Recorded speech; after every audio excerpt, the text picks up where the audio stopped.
चर्चा का उद्देश्य क्या है, क्या होना चाहिए। शुरू शुरू में देखिएगा आप लोग कि जो महादेव को गुरु मानता है और गुरु चर्चा शुरू करता है, उसको बहुत सारी अनुभूतियां आने लगती हैं और तेजी से वो बढ़ता है। धीरे धीरे धीरे धीरे उसका मन धरती के आकर्षण में भागने लगता है। अब वो चर्चा से कमाना चाहता है पैसे, चर्चा से कमाना चाहता है सम्मान, चर्चा से लेना चाहता है सुविधा, चर्चा से लेना चाहता है अपनी वरीयता, अपना वर्चस्व, उससे लेना चाहता है। कहेगा आपको कि जानते हैं मणिकांत जी, हम 5 साल पहले शिव को गुरु माने थे, ओह क्या मजा था, ओह क्या अनुभूतियां थी सर, लगता था कि सूरज को पूरब से पश्चिम उगा सकते हैं हम। अब थोड़ा गड़बड़ हो गया है, चर्चा तो करते हैं लेकिन वैसी कोई अनुभूति नहीं आती। कुछ गड़बड़ नहीं हुआ, साले के मन में गड़बड़ी हो गई, उसका अहंकार फेंक दिया। वो बुझ रहा है कि इलाका वाला हमको चिन्ह रहा है कि नहीं, हम यहाँ के जोनल संयोजक हैं। साले चूतिया। अब देखिए, अब जोनल संयोजक है, ये दिमाग में आ गया, शिव गुरु भारी नहीं रह गए, पद भारी हो गया, आदमी को कहां से अनुभूति मिलेगी। पैसा भारी हो गया, शिव गुरु की अनुभूति उसको कहां से मिलेगी। शुरू शुरू में तो एक ललक रहती है, बाद में धरती उसको पकड़ने लगे, उसका दोष नहीं है, पकड़ने लगती है। वो जब मेरे पास आएगा, 4 सुंदर सुंदर वचन बोलेंगे हम ना, तब उसको लगेगा कि वो हम सीनियर हो गए, लेकिन तब वो माधवचोद बहनचोद तो होता है हमको, ठीक रहेगा। अब मेरे पास नहीं है तो धीरे धीरे धीरे धीरे उसका अहंकार चढ़ता चला जाएगा, चढ़ता चला जाएगा। गुरु चर्चा का उद्देश्य क्या है, मूल बात पहले समझ लीजिए। मुझको मेरे गुरु ने कहा था 1984-85 में, तुम जो करते हो कहते नहीं हो, तुम जो करते हो कहते नहीं हो। मैंने कहा मैं जो करता हूं सो कहता हूं। हम बहुत पूजा पाठ में ठगाए हुए हैं, इसीलिए जो करेंगे सो कहेंगे। उन्होंने कहा असत्य बोलते हो, झूठ नहीं कहा असत्य बोलते। असत्य का मानी होता है जिस सत्य को आप नहीं जानते। असत्य का मानी होता है जो जिस सत्य को आप नहीं जानते हैं और बोल रहे। झूठ का मानी होता है सत्य आप जानते हैं तब नहीं बोल रहे। जैसे एक छोटे बच्चे से आपने पूछा दूधू कितना होगा बउआ, वो अंगुली पर जोड़ा, बोला दूधू 3, जोड़ने में उसने गलती कर दी है 3, लेकिन वो झूठ नहीं बोल रहा है, कहे वो जोड़ के उसको 3 आया है तो दूधू 3 बोल रहा है। कहा जाएगा दूधू 3 तो होता नहीं है, तो कहा जाएगा बच्चा असत्य बोल रहा है, दूधू 3 होता ही नहीं है। लेकिन झूठ भी नहीं बोल रहा, उसके जोड़ में आया है 3 तो क्या बोलेगा। इस अगर आप जानते हैं 2 1 3 होता है और तब बोल रहे हैं 4, तब आप झूठ बोल। क्या कि आपको मालूम है कि 2 1 3 होता है, तब दूसरे को आप 4 बोल रहे हैं, तब झूठ बोल। तो मेरे गुरु ने मुझको कहा असत्य बोलते हो। मैं उस समय असत्य का माने नहीं जानता था, मैं समझता था असत्य का मानी झूठ होता। तो मुझको थोड़ा खराब लगा, क्योंकि महादेव जैसा कुछ दिख तो नहीं रहा था, एक आवाज आ रही। हमने कहा जी ना मैं असत्य नहीं बोल रहा। तब उन्होंने पूछा क्या करते हो, सवाल था कि जो करते हो सो कहते नहीं हो। तब वो आवाज ने पूछा हमसे कि तुम क्या करते हो। उस समय मैं लोगों को शिव शिष्य बना रहा था, बहुत कम लोगों को, लेकिन बना रहा था। मधेपुरा में उस समय में मैजिस्ट्रेट था। मैंने कहा जी दूसरों को शिव शिष्य बनाते हैं। आवाज ने कहा जो करते हो दूसरों को करने को कहो। पहले पूछ लिया क्या करते हो, मैंने बताया कि दूसरों को शिव शिष्य बनाते हैं। फिर हाँ नहीं पूछा उन्होंने करने को क्या कहते हो। अब तो काठी हम गिनिए दिए थे तो चुप हो गए, गलती तो हमसे हो ही गई। करने को साधना कहते थे, अपने लोगों को शिव शिष्य बनाते थे, शिव शिष्य बना देते थे। अब उसको पूजा सिखलाते थे, ऐसे सिद्धासन लगाइए, ऐसे करिए, ऐसे करिए, ऐसे ध्यान करिए, ऐसे मंत्र जपिए, उसको ही बताते थे। जब उन्होंने कहा, हमने हमसे पूछ लिया कि क्या करते हो, मैंने बता दिया करने को क्या कहते हो, तो हम चुप हो गए कि साला तो गिनती में हमसे गलती हो गया। करते हैं हम दूसरों को शिव से बनाते हैं और उसको करने के लिए पूजा बताते हैं, साधना बताते हैं। चुप हो गया। आवाज ने कहा जो करते हो दूसरों को करने को कहो। एक मेरी आदत है कि मुझको जब आप हरा दीजिएगा कोई चीज में तो हम हारेंगे नहीं।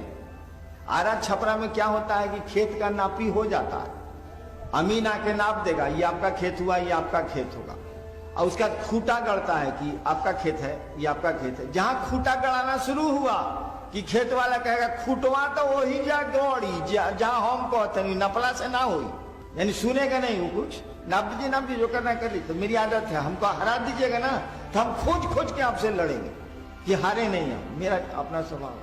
तो हमने महादेव से कहा, उस आवाज से कहा महादेव को प्रचार की जरूरत है। तुरंत मैं समझ गया कि इसे महादेव का प्रचार होगा।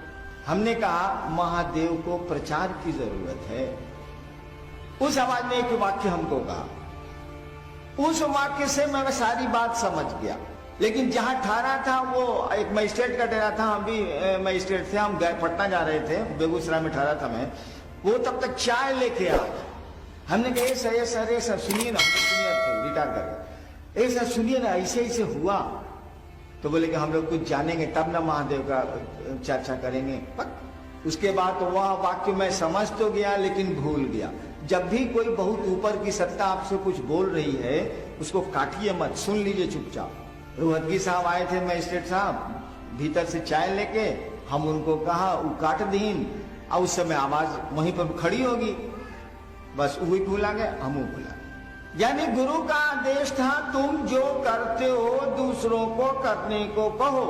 हमसे उन्होंने पूछा था तुम क्या करते हो, हमने कहा था दूसरों को शिव शिष्य बनाते हैं, दूसरों को महादेव का चेला बनाते हैं। उसमें शुरू कर दिया था मैं, गुरु चर्चा का उद्देश्य दूसरों को शिव गुरु से जोड़ना है, गुरु चर्चा का उद्देश्य दूसरों को शिव शिष्य बनाना है, और कोई इसका दूसरा उद्देश्य नहीं है।